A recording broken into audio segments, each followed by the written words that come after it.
అందరికీ నమస్కారం అండి ఫ్రెండ్స్. మనకి ఇప్పుడిప్పుడే మరొక ముఖ్యమైన అప్డేట్ అయితే రావడం జరిగిందండి. అదేమిటంటే ఏపీ క్యాబినెట్లో కీలక నిర్ణయాలు 12 అంశాలకు ఆమోద ముద్ర అంటూ ఇప్పుడే మనకు ఒక అప్డేట్ అయితే వచ్చిందండి. అయితే ఇందుకు సంబంధించిన పూర్తి వివరాలు అయితే మన వీడియోలో తెలుసుకుందామండి. అంటే ఏపీ క్యాబినెట్లో ఏ అంశాలకు క్యాబినెట్ ముద్ర వేసింది ఏంటనేది క్లారిటీగా తెలుసుకుందామండి. వీడియో మాత్రం ఎక్కడా స్కిప్ చేయకుండా చూడండి ఫ్రెండ్స్, అప్పుడే మనకి పూర్తి సమాచారం అయితే తెలుస్తుంది. ఇక ముఖ్యంగా వీడియో నచ్చినట్లయితే లైక్ చేయండి ఫ్రెండ్స్. లేట్ చేయకుండా వివరాల్లోకి వెళ్ళిపోదాము. ఇక క్రమక్రమంగా ఆంధ్రప్రదేశ్ పాలనలో తన మార్కు తీసుకొచ్చేందుకు ప్రయత్నిస్తున్నారు ఏపీ సీఎం చంద్రబాబు నాయుడు. ఈ క్రమంలో కేబినెట్ భేటీలో కొన్ని కీలక నిర్ణయాలు తీసుకున్నారు. రివర్స్ టెండరింగ్ విధానాన్ని రద్దు చేస్తూ నిర్ణయం తీసుకుంది మంత్రివర్గం. డిజిటలైజేషన్ దిశగా అడుగులు వేస్తుంది ఏపీ ప్రభుత్వం. ఈ క్రమంలో మొదటిసారి పేపర్లెస్ ఈ కేబినెట్ సమావేశం నిర్వహించింది.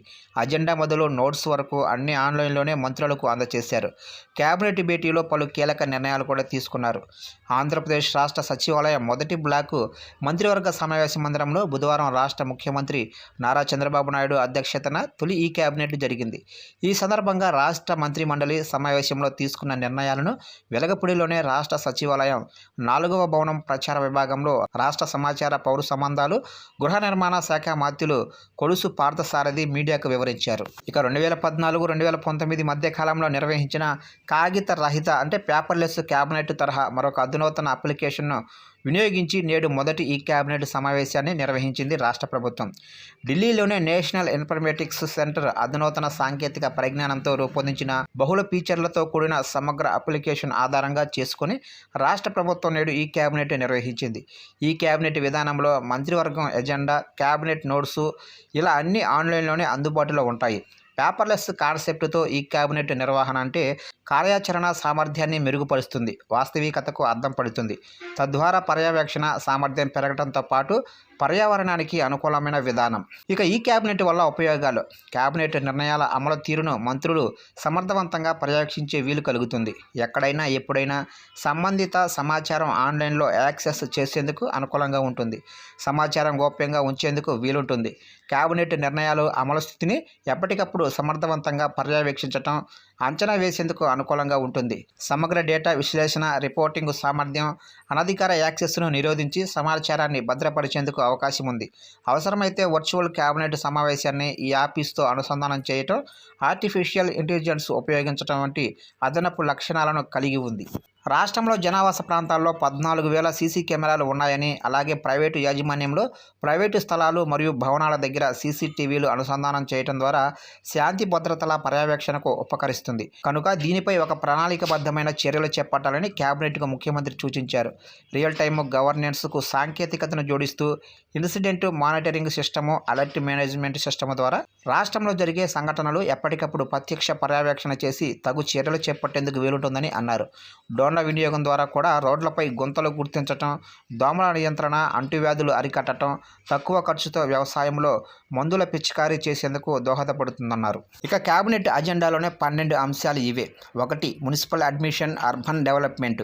ఇక 7/3/2024 జీవో ఎంఎస్ నెంబర్ 41 ప్రకారం జారీ చేసిన ఉత్తర్వులను దృష్టిలో ఉంచుకొని మెరిట్ జాబితాలో మిగిలిపోయిన ఆసక్తిగల అర్హులైన బీకామ్ అభ్యర్థులను గ్రేడ్ 2 కేటగిరీలో వార్డు వెల్ఫేర్ అండ్ డెవలప్మెంట్ సెక్రటరీలుగా నియమించేందుకు 269 సూపర్ న్యూమరీ పోస్టులను మంజూరు చేయాలన్న ప్రతిపాదనకు కేబినెట్ ఆమోదం తెలిపింది. స్టేట్మెంట్లో ఇచ్చిన వివరాల ప్రకారం జిల్లాల వారీగా రాష్ట్ర ఖజానాపై అదనపు ఆర్థిక భారం పడకుండా ఈ సిబ్బందిని చేర్చుకునే వరకు కోర్టు ధిక్కార పరిధిలోకి రాకుండా ఆర్థిక శాఖ అంగీకారం మేరకు సాంఘిక సంక్షేమ శాఖలోనే సంక్షేమ విద్యా సహాయకుల పోస్టులను ఖాళీగా ఉంచాలన్న ప్రతిపాదనకు కేబినెట్ ఆమోదం తెలిపింది. ఇక కేబినెట్లో ఆమోదం తెలిపిన రెండో అంశం చూసుకున్నట్లయితే సాగునీటి రైతు సంఘాల ఎన్నికలకు ఆమోదం. ఇక Andhra Pradesh farmers management of irrigation system act 2018 section 4 ప్రకారం సాగునీటి రైతు సంఘాల ఎన్నికలు నిర్వహించాలన్న ప్రతిపాదనకు కేబినెట్ ఆమోదం తెలిపింది. మేజర్ ప్రాజెక్టుల్లో భాగంగా తోట వెంకటచలం పుష్కర లిఫ్ట్ ఇరిగేషన్ సిస్టమ్ పరిధిలో సాగయ్యే 89,449 ఎకరాలు, మీడియం ప్రాజెక్టుల కింద మడువలసలో సాగయ్యే 24,877 ఎకరాలు, సురాపాలెం మీడియాకు ప్రాజెక్టు కింద 11,931 ఎకరాలు, మొత్తంగా కాగా 1,26,257 ఎకరాల ఆయకట్టు పరిధిని స్థిరీకరించడం, సంబంధిత ప్రాంతం ఓవర్ లిస్టు జాబితాను నవీకరించి 90 రోజుల్లోగా సాగునీటి రైతు సంఘాలకు ఎన్నికలు నిర్వహించాలన్న ప్రతిపాదనకు కేబినెట్ ఆమోదం తెలిపింది. Andhra Pradesh farmers management of irrigation system and formation of water users association నిబంధనలు 2003లోనే రూల్ 12/5ను తొలగించే ప్రతిపాదనకు కేబినెట్ ఆమోదం తెలిపింది. ఇక మూడోది వచ్చేసి రివర్స్ టెండరింగ్ విధానం రద్దు. రివర్స్ టెండర్ విధానం రద్దు చేసిన కేబినెట్ పాత విధానంలోనే టెండర్స్ పిలిచే ప్రతిపాదనకు మంత్రివర్గం ఆమోదించింది. 2019లో లోపభూయిష్టంగా గత ప్రభుత్వం తీసుకొచ్చిన రివర్స్ టెండర్ విధానానికి స్వస్తి పలుకుతూ రద్దు చేయాలన్న ప్రతిపాదనకు మంత్రిమండలి ఆమోదం తెలిపింది. ఈ నేపథ్యంలో పాత విధానంలోనే టెండర్లు పిలిచే ప్రతిపాదనను మంత్రివర్గం ఆమోదించింది. సెంట్రల్ విజిలెన్స్ కమిషన్ మార్గదర్శకాల ప్రకారం నూతన టెండరింగ్ విధానాన్ని అమలు చేయాలని ముఖ్యమంత్రి కేబినెట్కు సూచించారు.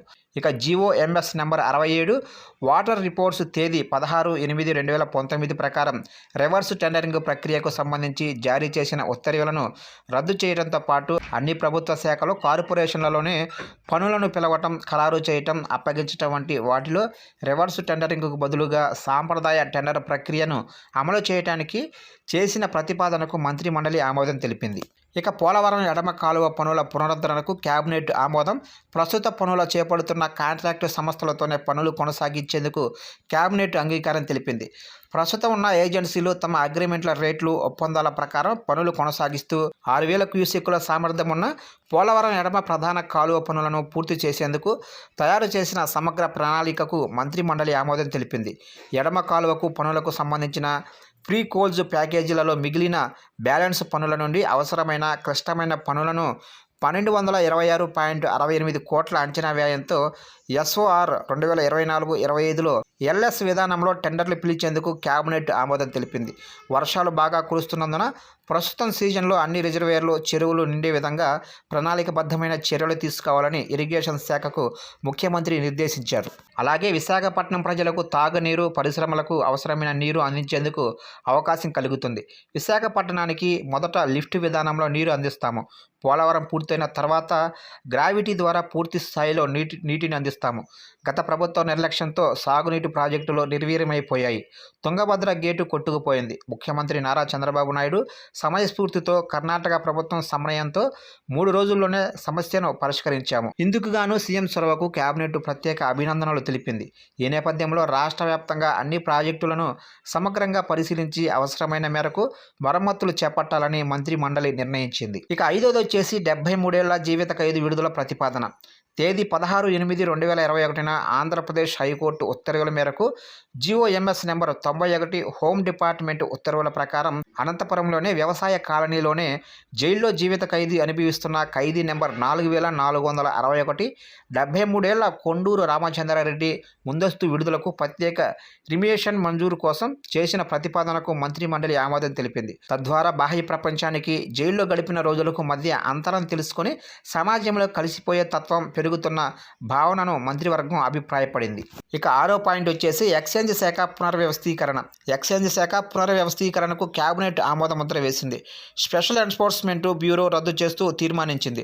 2019కి ముందు ఎగ్జిక్యూటివ్ ఎన్ఫోర్స్మెంట్, డిస్టిలరీ విగ్లు ఒకే లైన్ ఆఫ్ కంట్రోల్లో ఉంటూ సమర్థవంతంగా పనిచేసేవి. 2020 మేలో స్పెషల్ ఎన్ఫోర్స్మెంట్ బ్యూరో ఏర్పాటుతో ఎక్సైజ్ సిబ్బందికి సెబ్కి మధ్య సమన్వయం లోపం ఏర్పడింది. దీంతో అక్రమ మద్యం నియంత్రణ, నాన్ డ్యూటీ పెయిడ్ మద్యం మొదలైన నేరాల నియంత్రణపై పట్టు కోల్పోవడంతో 2019-24 మధ్య కాలంలో NDPL నేరాల సంఖ్య 66% పెరిగింది. కేరళ, తమిళనాడు, ఉత్తరప్రదేశ్, రాజస్థాన్, కర్ణాటక, తెలంగాణ రాష్ట్రాల్లో పర్యటించిన అధ్యయన బృందం ఆయా రాష్ట్రాల్లో ఒకే లైఫ్ లైన్తో పనిచేస్తున్న ఎక్సైజ్ శాఖ తీరును పరిశీలించి బాగుంటుందని తెలిపింది. ఈ నేపథ్యంలో సెబ్లోనే సిబ్బందిని ఎక్సైజ్ శాఖలో ఉంచాలని ప్రతిపాదన చేసింది.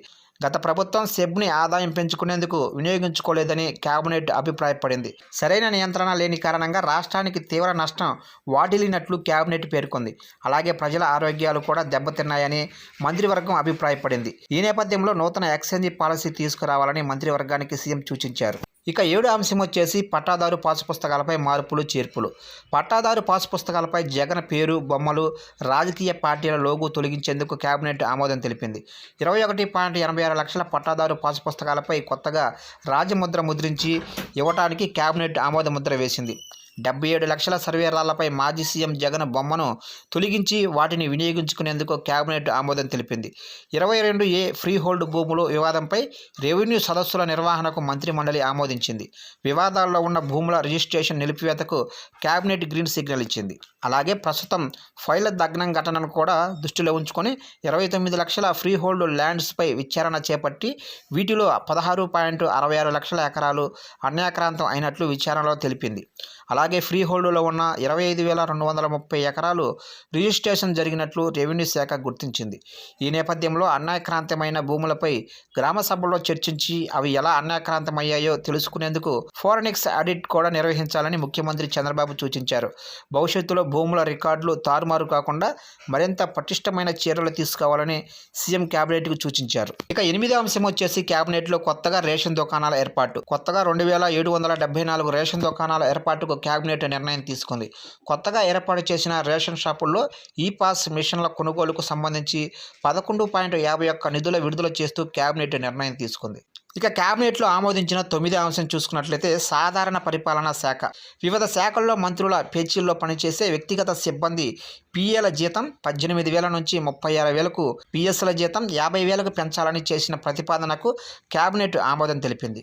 ఇక 10వ అంశం వచ్చేసి సాధారణ పరిపాలనా శాఖ. ప్రతి మంత్రికి 4 చొప్పున మొత్తం 96 పోస్టులను మంజూరు చేయాలన్న ప్రతిపాదనకు మంత్రివర్గం ఆమోదం తెలిపింది. 3 వారాల్లో సంబంధిత నియామకాలను భర్తీ చేయాలని ముఖ్యమంత్రి ఆదేశించారు. ఇక 11వ అంశం వచ్చేసి ఇండస్ట్రీ అండ్ కామర్స్. ఇక Krishnapatnam industrial city development limited పేరును AP industrial corridors infrastructures development corporation లిమిటెడ్గా ఓరవకల్లు, కొప్పర్తి నోడులకు కూడా పేర్లు మార్చాలని నిర్ణయించాలన్న ప్రతిపాదనకు కేబినెట్ ఆమోదం తెలిపింది. ఇక 12వ అంశం వచ్చేసి ఇసుక పాలసీ. ఇసుక పాలసీని పునరుద్ధరించాలని కేబినెట్ నిర్ణయం తీసుకుంది. సులభతర, సామర్థ్యమైన విధానానికి చేసిన ప్రతిపాదనను కేబినెట్ ఆమోదించింది. డిజిటల్ విధానం ద్వారా ఇసుక బుకింగు, ఇసుక లభ్యతను మెరుగుపరచడం, వినియోగదారులకు రవాణాను సులభతరం చేయటం, కార్యకలాపాలను క్రమబద్ధీకరించడం వంటి ప్రతిపాదనలను కేబినెట్ ఆమోదించింది. ప్రస్తుతం వర్షాభావ పరిస్థితుల నేపథ్యంలో ఇసుకకు ఇబ్బందులు ఏర్పడ్డాయి.